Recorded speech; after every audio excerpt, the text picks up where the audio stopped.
جزاك الله. أعوذ بالله من الشيطان الرجيم. بسم الله الرحمن الرحيم والعصر والحمد لله رب العالمين الرحمن الرحيم مالك يوم الدين إياك نعبد وإياك نستعين اهدنا الصراط المستقيم صراط الذين أنعمت عليهم غير المغضوب عليهم ولا الضالين آمين. اللهم صل وسلم على سيدنا محمد وعلى آله. La belle vie, c'est de vraiment de vivre avec l'invocation d'Allah, la science. Mais on doit travailler, on doit manger, on doit chercher notre subsistance. C'est ça la beauté de la vie, l'équilibre, Inch'Allah. Quand le ghusl, grandes ablutions, devient obligatoire. Alors, Salman, pour déplacer les slides, je fais comment?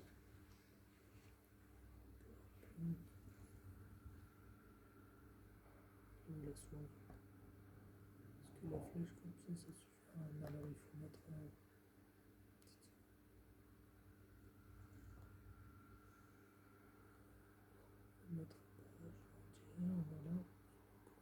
Maintenant, flèche en haut. Ah d'accord, très bien. Alors, chez Ibn Ashir, ça c'est un grand malikite bien sûr, c'est parmi les références, ça c'est pas marqué là-bas. فروض الغسل قصد يحتضر فور عموم الدلك تخليل الشعر. Avant, il n'y avait pas les moyens pour résumer comme maintenant, donc leur moyen c'est la poésie, pour mieux retenir. Et donc les wajib obligatoires du ghusl sont au nombre de 4. L'intention au début, exécuter les diverses parties du bain rituel l'une après l'autre avec enchaînement, d'accord, les parties. 3. Passer sa main ou un instrument sur toute la surface du corps. 4. Frotter entre les poils des cheveux pour que l'eau atteigne la peau. Je pense que j'ai mis ça, c'est sur le voilà. تابع الخفية مثل الركبتين والإبط والرفغ وبين الإليتين. Les parties cachées du corps comme sous les deux genoux, l'aisselle, l'entrejambe, le nombril doivent être aussi lavés en y passant la main ou un instrument. Vous voyez l'écran, mes frères et mes sœurs? Est-ce que vous voyez l'écran partagé? Oui, je vois l'écran. Ah, alhamdulillah. C'est mieux comme ça, non? Voilà, alhamdulillah. صل ما عسر بالمنديل ونحوه كالحبل والتوكيل. Atteint ce qui est difficile en employant une serviette ou quelque chose de semblable. Donc, les malikites sont sévères un peu ici. D'accord? La douchette, là, la rapide, douche rapide, ça ne marche pas chez les malikites. Donc, le dos, il faut une serviette ou quelque chose comme ça. Après, il faut être souple. Hein? Oui, il faut être souple. Il faut être souple, il faut s'entraîner. Les malikites sont souples, je pense. Si tu ne peux pas, tu peux demander à quelqu'un, comme une corde, ou demande à quelqu'un de te frotter. Hein? Enseignez ça à vos enfants. On est responsable, on doit apprendre. Ça, c'est évident dans les pays majoritairement musulmans. D'accord? Mais ici, non. Ils n'ont pas, les pauvres, des connaissances. Laver le corps, c'est quoi le ghusl? C'est laver le corps tout entier, et qui, bien sûr, est nécessaire, obligatoire, dans les cas suivants. Écoulement séminal, que ce soit en éveil à cause du plaisir normal, ou en sommeil, pollution nocturne. La haraja fi din, bien sûr, dans la religion, on dit entre guillemets pas de pudeur, donc on doit traiter toutes les questions, ça fait partie. Relations sexuelles, cession des règles, cession des louchis après une naissance. Pour la prière du vendredi, juste avant d'aller à la mosquée, ça c'est ce ghusl est surrogatoire. Pour la prière de l'Aïd, les deux fêtes aussi. Pour la prière du vendredi, ça ne peut pas être déjà la veille? Alors, chez les Malikites, ce que j'ai vu, c'est après le Fajr. Après le Fajr, d'accord? Voilà. Quand une personne se convertit à l'islam, c'est bien, c'est une préparation. Hein, c'est une préparation pour recevoir la lumière de ce jour béni. Ça commence déjà par la période de Subha. La meilleure prière accomplie de la semaine, c'est la prière de Subha, accomplie le vendredi dans une mosquée. Tout est béni le jour du vendredi. Quand une personne se convertit à l'islam, la vie la plus connue dans l'école malikite est que le ghusl est obligatoire dans ce cas. Voir. Voilà. Et il faut m'arrêter s'il y a quelque chose qui n'est pas clair. Si ghusl est nécessaire, vous devez le faire avant la prochaine prière obligatoire, si c'est possible. Si c'est impossible, alors purifiez-vous avec tayammum pour la prière jusqu'à ce que vous puissiez faire le ghusl. Les obligations, on les a mentionnées, mais c'est bien de les répéter toujours. L'intention au début pour différencier le ghusl d'une douche. Deuxième, exécuter les diverses parties du bain rituel ghusl sans discontinuité, avec enchaînement, ce qu'on appelle al-muwalat, d'accord, al-fawr, al-fawr. Euh, Passer sa main ou un instrument sur toute la surface du corps. 4. Frotter entre les poils et cheveux pour que l'eau atteigne la peau.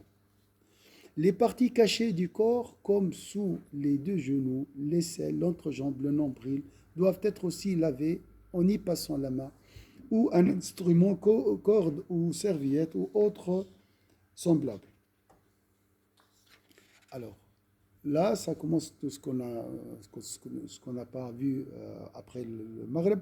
Atteint ce qui est difficile en employant une serviette ou quelque chose de semblable, comme une corde, ou demande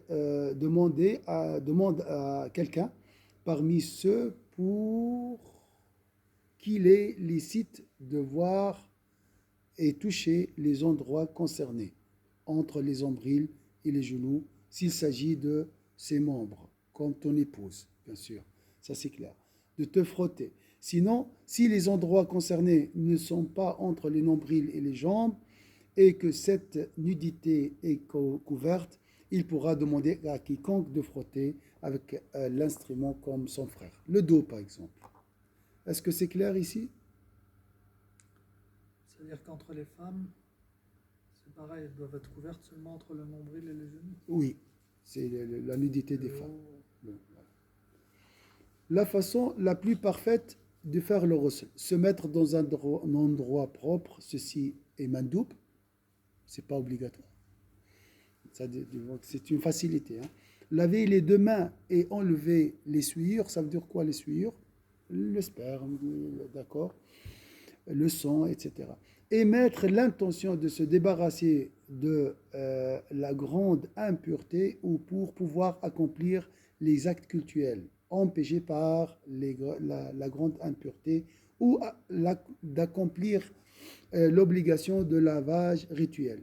Donc ça c'est l'intention, hein. C'est pour abolir les obstacles qui nous empêchent de prier. Puis dire Bismillah, ça c'est pas obligatoire, hein. C'est une sunna. Et laver les parties intimes, c'est bien de connaître l'ordre. Une fois, si on a le temps, on essaye de faire comme lui, demande les malikites. Donc, selon cet ordre. Et laver les parties intimes, laver ainsi le sexe en premier pour ne plus le toucher après ou pendant les petites ablutions. Donc, je commence par quoi? Par les mains, ensuite les parties intimes, devant et derrière, d'accord, et ensuite, on va voir, puis faire les petites ablutions normalement. On peut retarder le lavage des pieds jusqu'à la fin du ghusl. Est-ce que c'est clair? Donc, les mains, les parties intimes, ensuite les ablutions, les petites ablutions. Ensuite, laver la tête 3 fois. D'accord? Faire bien attention aussi pour que l'eau pénètre bien à la racine des cheveux en frottant, puis laver les oreilles, puis la barbe en faisant bien pénétrer l'eau à son intérieur, à la racine de la peau en frottant. Puis laver le cou, les épaules, puis les aisselles, puis le nombril, en utilisant son doigt pour atteindre son creux. Puis le dos, ensuite laver le côté droit du corps, puis le côté gauche, puis la jambe droite et la jambe gauche. Commencez de préférence donc par les parties supérieures droites du corps.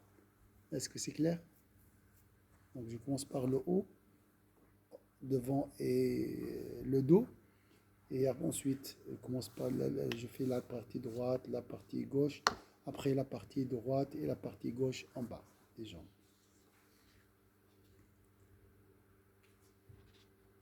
Une question ou c'est clair? Chaque partie du corps doit être frictionnée avec de l'eau, y compris les parties cachées comme l'aisselle, le nombril, sous les deux genoux, l'entrejambe, en y passant bien la main, les mains, ou un instrument, cordeau, serviette ou autre semblable. Notez que la femme n'est pas obligée de défaire ses cheveux s'ils sont tressés en faisant le ghusl, en raison du hadith de Salama rapporté dans le Sahih de Muslim, qu'Allah est satisfait de lui, dans lequel elle avait demandé au prophète sallallahu alayhi wa sallam, au messager d'Allah, je suis une femme avec beaucoup de tresses, dois-je les défaire en faisant le ghusl en raison de l'impureté sexuelle janab et des menstrues? Et sallallahu alayhi wa sallam a répondu non, il t'est suffisant de verser 3 poignées d'eau sur ta tête.